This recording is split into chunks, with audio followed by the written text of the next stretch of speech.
Guys, പത്രമാൻ്റെ പുതിയ episode റിവ്യൂയിലേക്ക് സ്വാഗതം. അങ്ങനെ അനി നയനെ കാണുമ്പോൾ ചോദിക്കുവാണ് കേട്ടോ, ചേച്ചി ഈ വാഴ കല്യാണത്തെ പറ്റി ഞാൻ ഓൺലൈനിലൊക്കെ നോക്കി, അത് 2 കല്യാണം ഉള്ളവർക്ക് പറഞ്ഞേക്കുന്ന പ്രതിവിധിയാണ്. അപ്പോൾ എനിക്കൊരു കല്യാണമോടെ ശരിക്കും ജാതകപ്രകാരം ഉണ്ടല്ലേ എന്നൊക്കെ ചോദിക്കുവാണ് കേട്ടോ. അപ്പോഴത്തേക്കും നയനെ പെട്ടെന്ന് ഉരുണ്ട് കളിച്ചിട്ട് പറയണം, അങ്ങനെയൊന്നുമില്ല, എന്തോ ചെറിയ ദോഷങ്ങളുണ്ട് കല്യാണം നടക്കാൻ, അതിന് പ്രതിവിധിയായിട്ടാണ് പറഞ്ഞതെന്ന് പറയുവാണ് കേട്ടോ. ഇതൊക്കെ കേട്ട് മുത്തശ്ശി അങ്ങ് വരുമ്പോൾ മുത്തശ്ശിയോടും ചോദിക്കുകയാണ്, പുരോഹിതൻ ഈ കല്യാണം ശരിയാവില്ല എന്ന് പറഞ്ഞല്ലേ, നേരത്തെ തന്നെ ജാതകം അദ്ദേഹത്തെ കാണിക്കേണ്ടായിരുന്നല്ലേ മുത്തശ്ശി എന്നൊക്കെ ചോദിക്കുകയാണ് കേട്ടോ. അപ്പോൾ മുത്തശ്ശി നയനയുടെ നിപ്പൊക്കെ കണ്ടിട്ട് പറയാണ്, അങ്ങനെയൊന്നുമില്ല മോനെ, പിന്നെ ചെറിയ എന്തൊക്കെയോ കുഴപ്പങ്ങൾ, അത് മാറാൻ വേണ്ടിയിട്ട് പുള്ളി പറഞ്ഞ പ്രതിവിധി ചെയ്തു എന്നേ ഉള്ളൂ എന്ന് പറയാണ്. അപ്പം ഇനി പറയാം, ചെറിയ പ്രശ്നങ്ങളൊന്നുമല്ലോ, ഒരുപാട് വലിയ വലിയ പ്രശ്നങ്ങൾ തന്നെയല്ലേ ഉള്ളത് എന്നൊക്കെ ചോദിക്കുകയാണ് കേട്ടോ. അപ്പോഴത്തേക്കും നയനയൊക്കെ പറയുവാണ്, ഇതൊക്കെ നീ വിട്ടേക്ക്, നാളെ നിൻ്റെ കല്യാണമാണ്, നീ അതിന് മനസ്സുകൊണ്ട് തയ്യാറെടുക്കണം, അത് തന്നെയാണ് ഇവിടുത്തെ ഏറ്റവും വലിയ പ്രശ്നം എന്നൊക്കെ പറയുവാണ് കേട്ടോ. അതിന് മുത്തശ്ശി അവിടെ നിന്ന് പോയി കഴിയുമ്പോൾ നയന പറയുകയാണ്, നീ ഇങ്ങനെ ഇടം തിരിഞ്ഞ് നിൽക്കുന്ന കാണുമ്പോഴത്തേക്കും എനിക്ക് പേടിയാവുക, ഇളയമ്മയൊക്കെ ഓൾറെഡി സ്വഭാവത്തിന് വലിയ മാറ്റമുണ്ട്, എല്ലാവരും ഞങ്ങളെ ആയിരിക്കും കുറ്റപ്പെടുത്തുന്നത്, ഇവിടെ ഞങ്ങൾ നിരപരാധികളാണെന്നും കൂടെ കള്ളം പറഞ്ഞിട്ട് പോവുകയാണ് കേട്ടോ. അത് കഴിഞ്ഞ് അതിന് നേരെ ചെല്ലുമ്പോൾ നന്ദുവിനെ കാണുവാണ്. നന്ദുവിനെ കാണുമ്പോൾ പറയുകയാണ്, എൻ്റെ വാഴ കല്യാണം കഴിഞ്ഞു, അങ്ങനെ 2 കല്യാണം ഉള്ളവർക്കാണ് അങ്ങനെ ഒരു ഇത് നടത്തുന്നതെന്നൊക്കെ പറയുവാണ്. അപ്പോൾ നന്ദു ചോദിക്കുന്നുണ്ട് തിരിച്ച്, അപ്പോൾ അങ്ങനെ ചെയ്ത് കഴിഞ്ഞാൽ 2 കല്യാണം ഇല്ലാണ്ടാവുമോ എന്നൊക്കെ.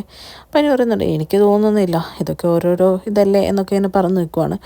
അത് കഴിയുമ്പോഴത്തേക്കും അനിയോട് നന്ദു പറയുന്നുണ്ട്, അനി ഇവിടുന്ന് പൊയ്ക്കോ, എൻ്റെ അടുത്ത് ഇങ്ങനെ വരരുത്, ഞാനെങ്കിൽ നാളെ ഉച്ചയ്ക്ക് മാത്രം കല്യാണത്തിൻ്റെ സമയത്ത് മാത്രമേ വരുള്ളൂ, ഇപ്പം അനിയുടെ അമ്മയ്ക്കും എന്തൊക്കെയോ പ്രശ്നങ്ങളുണ്ട്, എന്നോട് ദേഷ്യമാണ് എന്നൊക്കെ പറഞ്ഞുകൊണ്ടിരിക്കുമ്പോൾ ജാനകി അങ്ങ് വരുവാണ് കേട്ടോ. ജാനകി നന്ദുവിനെ കാണുന്ന പാടെ ചോദിക്കുന്നുണ്ട്, നീ എന്തിനാണ് ഇവനോട് സംസാരിച്ചുകൊണ്ട് നിൽക്കുന്നത് എന്നിങ്ങനെ പറയുമ്പോഴത്തേക്കും നന്ദു പറയുന്നുണ്ട്, ഞാനല്ല അനി ഇങ്ങോട്ട് വന്നാൽ സംസാരിച്ചതെന്ന് പറയുവാണ് കേട്ടോ. അപ്പോൾ നന്ദുവിനെ സപ്പോർട്ട് ചെയ്ത് അനി പറയുകയാണ്, ശരി അമ്മ, ഞാനാണ് നന്ദുവിനോട് വന്ന് സംസാരിച്ചതെന്ന് പറയുമ്പോൾ ജാനകി ദേഷ്യപ്പെട്ട് പറയുന്നുണ്ട്, ആരോട് വന്ന് സംസാരിച്ചാലും എനിക്ക് മുഖം കൊടുക്കാതെ മാറിപ്പോണമെന്ന് ഞാൻ അവളോട് പറഞ്ഞതാണ് എന്ന് പറയുവാണ്. ഇതെല്ലാം കേട്ട് നവ്യ പുറകെ നിൽപ്പുണ്ട്. നവ്യക്കാണെങ്കിൽ ഒന്നും മനസ്സിലാവുന്നില്ല കേട്ടോ. ജാനകിയുടെയും മാറ്റവും നന്ദു ഒന്നും മിണ്ടാണ്ട് നിൽക്കുന്നതും എല്ലാം കൂടെ കണ്ട് നവ്യ അന്തം വിട്ട് പുറകിലൊന്നും മിണ്ടാതെ നിന്നു പോവുകയാണ്. കഴിയുമ്പോഴത്തേക്കും ജാനകി നന്ദുവിനോട് പറയുവാണ്, ഇനി നീ എൻ്റെ മോൻ്റെ അടുത്ത് വന്ന് സംസാരിക്കാൻ പാടില്ല, ഈ കല്യാണം എങ്ങനെയൊന്ന് കഴിഞ്ഞ് കിട്ടിയാൽ മതിയെന്ന് പറഞ്ഞ് അനിയനെയും പിടിച്ചു വലിച്ച് അവിടെ നിന്ന് പോവാണ് കേട്ടോ. ഇതെല്ലാം കണ്ട് നവ്യ വന്ന് നന്ദുവിനോട് ചോദിക്കുക, ഇതെന്താ ഇളയമ്മ ഇങ്ങനെ പറയാൻ കാരണം എന്താണെന്നൊക്കെ ചോദിക്കുവാണ്. അപ്പോൾ നന്ദു പറയുന്നുണ്ട്, എനിക്കൊന്നും പറയാനില്ല ചേച്ചി എന്ന് പറഞ്ഞ് ആകെ സങ്കടപ്പെട്ട് അങ്ങ് പോവാണ് കേട്ടോ.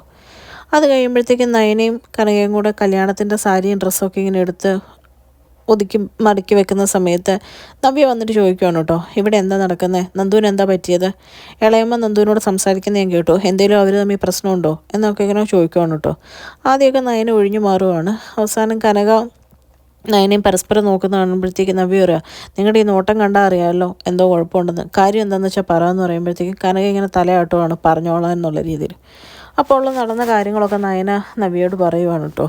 ഇത് കേൾക്കുന്ന നവ്യയ്ക്ക് പെട്ടെന്നൊരു ഷോക്കാവുകയാണ്. ആ സമയത്താണ് നന്ദു അങ്ങ് വരുന്നത്. നന്ദുവിനെ കാണുമ്പോഴത്തേക്കും നവ്യ ഓടി ചെന്ന് കെട്ടിപ്പിടിക്കുകയാണ് കേട്ടോ. എന്നിട്ട് നവ്യ പറയുന്നുണ്ട്, ഇവളുടെ മുഖത്തെ മാറ്റം കണ്ടപ്പോൾ തന്നെ എനിക്ക് തോന്നിയിരുന്നു എന്തോ ഉണ്ടെന്ന് പറയുമ്പോഴത്തേക്കും കനക പെട്ടെന്ന് പറയുകയാണ്, ഇതല്ലേ നന്ദുകുട്ടാ ഞാൻ പറഞ്ഞത്, ആർക്കും ഒന്നും മനസ്സിലാവാത്ത രീതിയിൽ നീ ആക്ട് ചെയ്യണമെന്നൊക്കെ പറഞ്ഞതല്ലേ, പിന്നെ എന്താ ഇങ്ങനെയൊക്കെ എന്നിങ്ങനെ ചോദിക്കുകയാണ് കേട്ടോ. അപ്പോഴേക്കും നവ്യ പറയുന്നുണ്ട്, ഇങ്ങനെ ചുമ്മാ ചെയ്യണമെന്ന് പറഞ്ഞ് ഞാൻ നടക്കുന്ന കാര്യമാണോ, ഓരോരുത്തർ മനസ്സിലുള്ളത് അവരുടെ മുഖത്ത് വരും, ആ മുഖത്ത് വരുമ്പോൾ അത് മറച്ചു വെക്കണം എന്നാണോ അമ്മ പറയുന്നത് എന്നിങ്ങനെ ചോദിക്കുകയാണ് കേട്ടോ. കഴിയുമ്പോൾ നന്ദുവിനെ ആശ്വസിപ്പിക്കുകയാണ് നവ്യ. അത് കഴിയുമ്പോഴത്തേക്കും നവ്യ പറയുന്നുണ്ട്, എന്തോ അനാമികയുടെ തട്ടിക്കൊണ്ട് പോയി എന്നൊക്കെയല്ലേ പറഞ്ഞേ, എന്തോ അവൾക്ക് എന്തോ ഒരു കുഴപ്പമുണ്ട്, നന്ദു ആയിരുന്നെങ്കിൽ നല്ലതായിരുന്നു, പക്ഷേ നന്ദു ഒരിക്കലും ഈ വീട്ടിലോട്ട് വരണ്ട, ഞങ്ങളുടെ അവസ്ഥ നിനക്കറിയാമല്ലോ, ഇവിടെ വന്നാൽ നിനക്ക് ഇനി ഒരു വിലയും കിട്ടുകയില്ല, ഞങ്ങൾക്കോ വിലയില്ല, ആദർശേട്ടനെ പോലെ അനി നല്ലതാണ്, പക്ഷെ അതുകൊണ്ടല്ല എന്നൊക്കെ പറയുവാണ്. ആ സമയത്ത് നയന പറയുന്നുണ്ട്, അങ്ങനെ അനാമികയ്ക്ക് ഒരു പ്രശ്നം ഉണ്ടാവാതെ ഈ കല്യാണം നടക്കട്ടെ, അല്ലെങ്കിൽ നമുക്കായിരിക്കും അത് ഏറ്റവും കൂടുതൽ ബാധിക്കുന്നത്, പിന്നെ അവൻ വളരെ നല്ലൊരു ചെറുക്കനാണ്, അവന് നന്ദുവിനെ പോലൊരു നല്ല പെൺകൊച്ചിനെ കിട്ടണമെന്ന് എനിക്കും ആഗ്രഹമുണ്ട്, അനാമിക അങ്ങനെ ഒരു നല്ല കുട്ടിയായിരിക്കട്ടെ, അവർക്ക് വേറൊരു കുഴപ്പം ഉണ്ടാവാതിരിക്കാനും ഞാൻ പ്രാർത്ഥിക്കുന്നുണ്ട്, കാരണം അവനൊരു നല്ല ജീവിതം തന്നെ വേണം കിട്ടാനെന്ന് പറയുവാണ് കേട്ടോ. അത് കഴിഞ്ഞ് കഴിയുമ്പോഴത്തേക്കും ഗോവിന്ദൻ അവിടെ പണിക്കാരുടെ കൂടെ വെളിയിൽ സഹായിച്ചുകൊണ്ടിരിക്കുകയാണ്. ഇതെല്ലാം കണ്ട് മുത്തശ്ശി അങ്ങ് വന്നിട്ട് പറയുകയാണ്, ഇതിനല്ല ഗോവിന്ദനോട് തലേദിവസം വരാൻ പറഞ്ഞേ. അപ്പം ഗോവിന്ദൻ പറയുന്നുണ്ട്, ഇതൊക്കെ നോക്കാനും ഇവിടെ ആരെങ്കിലും വേണ്ടേ എന്ന് പറയുമ്പോഴത്തേക്കും മുത്തശ്ശി പറയുകയാണ്, അതൊക്കെ ഇവിടെ ഉള്ളവർ ശ്രദ്ധിച്ചോളും, ഗോവിന്ദൻ ഇവിടെ എല്ലാത്തിനും ഒന്ന് മേൽനോട്ടം വഹിച്ച് നിന്നാൽ മതി എന്നൊക്കെ പറയുവാണ്. അത് കഴിയുമ്പോൾ മുത്തശ്ശി പറയുകയാണ്, ഈ കല്യാണം കഴിഞ്ഞിട്ട് വേണം എല്ലാവർക്കും എല്ലാം ഒന്ന് ബാധ്യതകളൊക്കെ ഏറ്റ് എനിക്ക് മുത്തശ്ശിനും ഒന്ന് സമാധാനമായിട്ട് ഇരിക്കാമെന്നൊക്കെ പറയുവാണ്. എന്നിട്ട് പറയുന്നുണ്ട് ആദർശിനെ എല്ലാം കൊടുക്കുന്നതിന് ഇവിടെ വിരോധമൊന്നും ഇല്ല ആർക്കും. നയനമോൾ ആദർശിനേക്കാൾ ഒരുപടി മുമ്പിലാണ്. പക്ഷെ നയനമോൾ കൂടെ കൂട്ടി കൊടുക്കുമ്പോഴെവിടെ പ്രശ്നങ്ങൾ. എന്താണെന്ന് വെച്ചാൽ ചെയ്യാം എന്നൊക്കെ ഇങ്ങനെ പറയുവാണ് കേട്ടോ.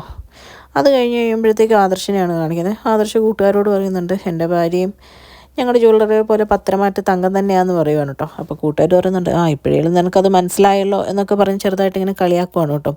ആ സമയത്താണ് അനിയ വന്നിട്ട് ചേട്ടാ ഒരു കാര്യം പറയാനുണ്ടെന്ന് പറഞ്ഞ് ആദർശിനെ വിളിച്ചുകൊണ്ട് പോവാണ്. എന്നിട്ട് വാഴക്കല്യാണത്തിൻ്റെ കാര്യമൊക്കെ ചോദിച്ചിട്ട് പറയുകയാണ് ഇത്രയൊക്കെ ദോഷങ്ങളുള്ള സ്ഥിതിക്ക് കല്യാണം വേണമെന്ന് ചോദിക്കുവാണ് കേട്ടോ. അത് കണ്ട് അത്ഭുതപ്പെട്ട് നിൽക്കുന്ന ആദർശിനെ കാണിച്ചുകൊണ്ടാണ് കേട്ടോ ഇന്നത്തെ എപ്പിസോഡ് അവസാനിക്കുന്നത്.